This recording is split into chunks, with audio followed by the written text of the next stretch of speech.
Students, next programme हम लोग कर लेते हैं जल्दी से। ये प्रोग्राम है फिबोनाची सीरीज़ का, जिसमें फिबोनाची सीरीज़ को हम फिबोनाची सीरीज़ को प्रिंट कराएंगे, या फिबोनाची सीरीज़ का हम टर्म प्रिंट कराएंगे with the help of the recursive function. और ये वही फंक्शन है जिसमें ये फंक्शन अपने आप को बार बार कॉल करता है। और रिकर्सिव फंक्शन, जैसा कि मैंने बताया, रिकरेंस से ये वर्ड आया है, जहाँ पे मैं एक मैथमेटिकल प्रॉब्लम को ब्रेक करते हैं उसी के फॉर्म में। Whenever problem is broken down और is divided into the sub problems, and the sub problem is having the same type as the original problem. जब ओरिजिनल प्रॉब्लम को हम ब्रेक करते हैं सब प्रॉब्लम में, तो वो सब प्रॉब्लम का जो नेचर होता है, सब प्रॉब्लम का जो फॉर्म होता है, वो ओरिजिनल फॉर्म की तरह ही होता है। तो ऐसी प्रॉब्लम्स को हम क्या करते हैं, स्मॉल पार्ट्स में ब्रेक करके सॉल्व करते हैं।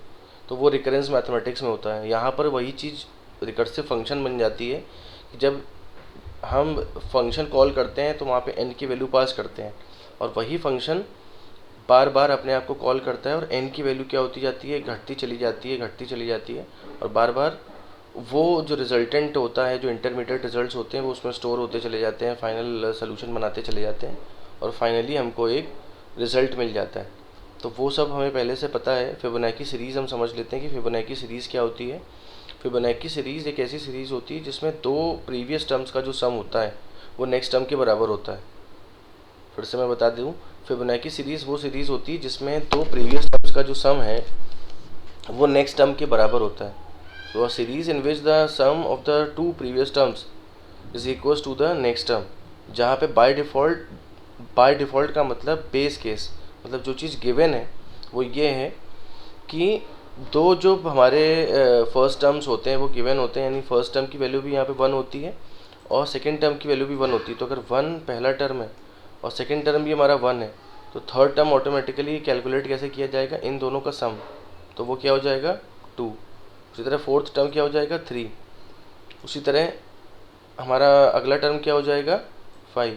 तो यहाँ पर अगर हम कहें कि मैथमेटिक्स के फॉर्म में इसको अगर हम ब्रेक करें एफ एन के फॉर्म में, तो हम इस तरीके से कह सकते हैं इसको एफ एन अगर ये फिबोनाची फंक्शन है, तो यहाँ पर हम ये कह सकते हैं कि जब n की वैल्यू 1 है और n की वैल्यू 2 है,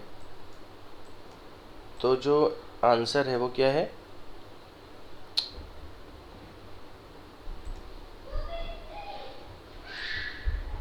फिर से देख लेते हैं।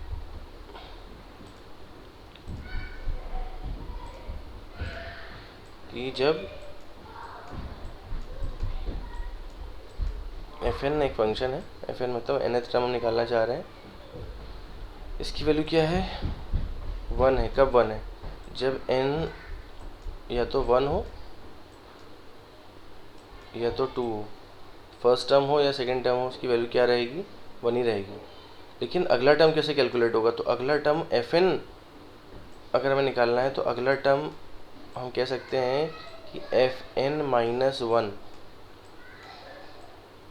यानी n की जो भी वैल्यू है n माइनस 1 और एफ एन माइनस 2, अगर इन दोनों को जोड़ दिया जाए तो हम अगला टर्म यानी नेक्स्ट टर्म कैलकुलेट कर सकते हैं। यानी अगर n की वैल्यू यहाँ पर 3 है, यानी थर्ड टर्म की बात हो रही है, तो that will be what, that will be the sum of the second term, that is f2 and 3 minus 2 1 f1, जहाँ पर f1 की वैल्यू हमको पहले से ही पता है कि f1 जो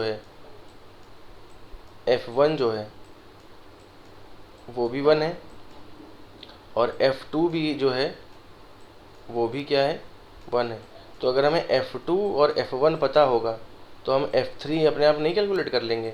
f3 की वैल्यू कितनी हो जाएगी f1 प्लस f2, तो ये कितना हो जाएगा 2। यही जो मैथमेटिक्स में जब ये चीज़ हो जाती है तो ये रिकरेंस रिलेशन कहलाता है। अगर हम देखें तो यहाँ पे ओरिजिनल जो फंक्शन था, ओरिजिनल जो रिलेशन था वो एफ एन था, और एफ एन को हमने क्या बना दिया F N minus 1 plus F N minus 2। तो यहाँ पर प्रॉब्लम जो है हमारी वो सब प्रॉब्लम ब्रेक हो गई, और सब प्रॉब्लम का जो नेचर है वो ओरिजिनल प्रॉब्लम की तरह है। और ये हमारा जो 1 है, जब n इक्वल्स टू 1 और n इक्वल्स टू 2, ये हमारा बेस केस कहलाता है, यानी इसके बाद प्रॉब्लम इससे छोटी नहीं हो सकती। इसी चीज़ को अगर हम मैथमेटिकली लिख दें तो ये रिकरेंस रिलेशन हो जाता है, और अगर हम सी प्रोग्रामिंग के फॉर्म में लिख दें तो ये रिकर्सिव फंक्शन बन जाता है। यहाँ पे जल्दी से देख लेते हैं। यहाँ पे फिबोनाची नाम का फंक्शन है, फिबोनाची नाम का हमने फंक्शन लिया, एक आर्गुमेंट पास कर रहे हैं हम एन की जो टर्म वैल्यू है और ये रिटर्न टाइप है। मेन के अंदर आए एक एन जो टर्म की वैल्यू है और एफ जिसके अंदर टर्म जो रिजल्टेंट जो टर्म प्रिंट होगा वो, ये आउटपुट स्टेटमेंट है, ऊपर लिख कर आएगा कि किस टर्म को आप प्रिंट कराना चाहते हैं, first term, second term, third term या 10th टर्म, 9th टर्म। ये इनपुट स्टेटमेंट है, एन की वैल्यू हमने पास कर दी। मतलब एन का मतलब है आप 4th टर्म प्रिंट कराना चाहते हैं कि 5th टर्म प्रिंट कराना चाहते हैं, हमने एन के लिए मान लो 4 ले ली। यहाँ पे देखें तो वही चीज़ है जैसे फैक्टोरियल में था या सम में था, फिबोनाची फंक्शन यहाँ से कॉल हो रहा है पहली बार, एन की वैल्यू यहाँ से पास हो जाएगी, सपोज करिए 4 पास हो गई, तो ये कहाँ पे जाएगा, फंक्शन की डेफिनीशन में पहुँच जाएगा। यहाँ पे ये फंक्शन की डेफिनीशन है, कैसे पता चल रहा है, फंक्शन का नाम लिखा है, फंक्शन का फॉर्मल पैरामीटर यहाँ पे एन की वैल्यू जो आ रही रिसीव हो के वो 4 है, ये इसका रिटर्न टाइप है और ये इसका लॉजिक लिखा हुआ है। और लॉजिक बड़ा सिंपल है, जो मैंने भी आपको मैथमेटिकली समझाया कि जब एन की वैल्यू 1 है यानी टर्म वैल्यू 1 है तो टर्म रिजल्ट क्या होगा, टर्म की वैल्यू क्या होगी 1। अगर सेकेंड टर्म है तो भी क्या होगा, टर्म की वैल्यू 1 होगी, सेकेंड टर्म और फर्स्ट टर्म दोनों। तो ये दोनों ही क्या है, बेस केस है, बेस कंडीशन या बेस केस, इसको हम लोग बेस केस कहते हैं। लेकिन अभी तो एन की वैल्यू 4 है, तो ये ना तो n = 1 में जाएगा ना n = 2 में जाएगा, ये जाएगा कहाँ, ये जाएगा एल्स पार्ट में।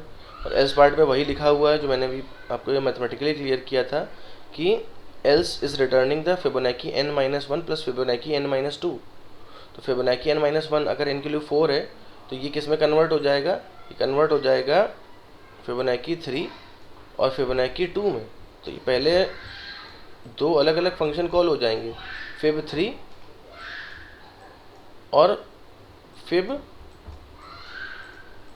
2। तो फिब 3 जब जाएगा तो उसका रिजल्टेंट अलग कैलकुलेट होगा और फिब 2 जो जाएगा तो उसका रिजल्टेंट अलग कैलकुलेट होगा, तो दोनों ही फंक्शन ऐसे कॉल होंगे। तो फिब 2 की अगर हम बात करें तो जब ये यहाँ पे जाएगा फंक्शन के डेफिनेशन में n = 2 लेके, तो ये कहाँ पे पहुँचेगा, ये एल्स पे पहुँचेगा, n = 2, यहाँ पे n की वैल्यू 2 थी, ये यहाँ पहुँचेगा और रिटर्न क्या कर देगा 1।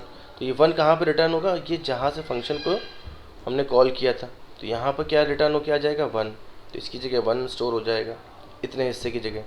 और फिब 3 क्या होगा, फिब 3 की अगर बात करें तो ये फिर ये भी यहीं पे जाएगा फंक्शन की डेफिनेशन में, यहाँ पे n की वैल्यू 3 जाएगी, फिर ना तो ये बेस केस चलेगा फिलहाल, ना तो ये n = 2 चलेगा। तो फिब 3 किस में कन्वर्ट होगा, देख लेते हैं। फिब 3 जो है वो ब्रेक होगा किस में,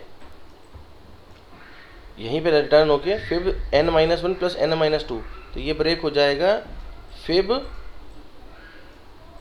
n-1 मतलब 2 में और प्लस क्या हो जाएगा फिब 1 में। तो ये एक रिकर्सिव कॉल चल गई, अब दोबारा एक रिकर्सिव कॉल और चलेगी, किसके लिए, फिब 2 और फिब 1 के लिए।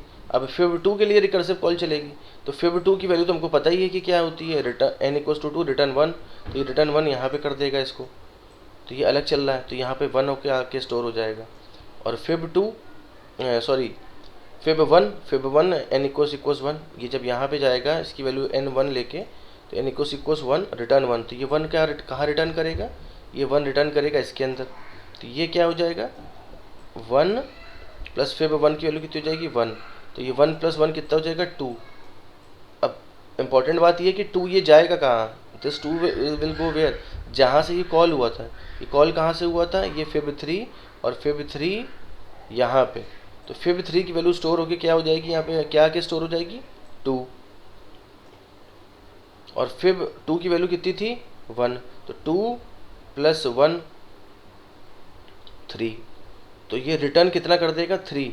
ये रिटर्न कहाँ पे करेगा, जहाँ से ये ओरिजिनली कॉल हुआ था, ओरिजिनली कहाँ से कॉल हुआ था, यहाँ से पहली बार जब n की वैल्यू 4 होके आई थी, तो ये 3 कहाँ पे पहुँचेगा, यहाँ, ये मैच होगा, रिटर्न टाइप 3 इंटीजर है, हाँ इंटीजर है, ये वापस इसको लेके कहाँ जाएगा, जहाँ से फंक्शन कॉल हुआ था ओरिजिनली n = 4, तो ये जाके स्टोर हो जाएगा f में।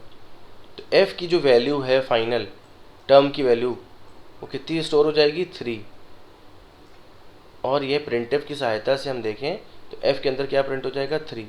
ये 3 किसकी वैल्यू प्रिंट हुई है, ये 3 वैल्यू प्रिंट हुई है जब हमने n की वैल्यू यानी टर्म वैल्यू क्या पास कराई थी 4, तो 4th टर्म फिबोनाची सीरीज़ का क्या होता है 3 होता है, तो यहाँ पर ये 3 प्रिंट हो जाएगा। कैसे हो जाएगा उसको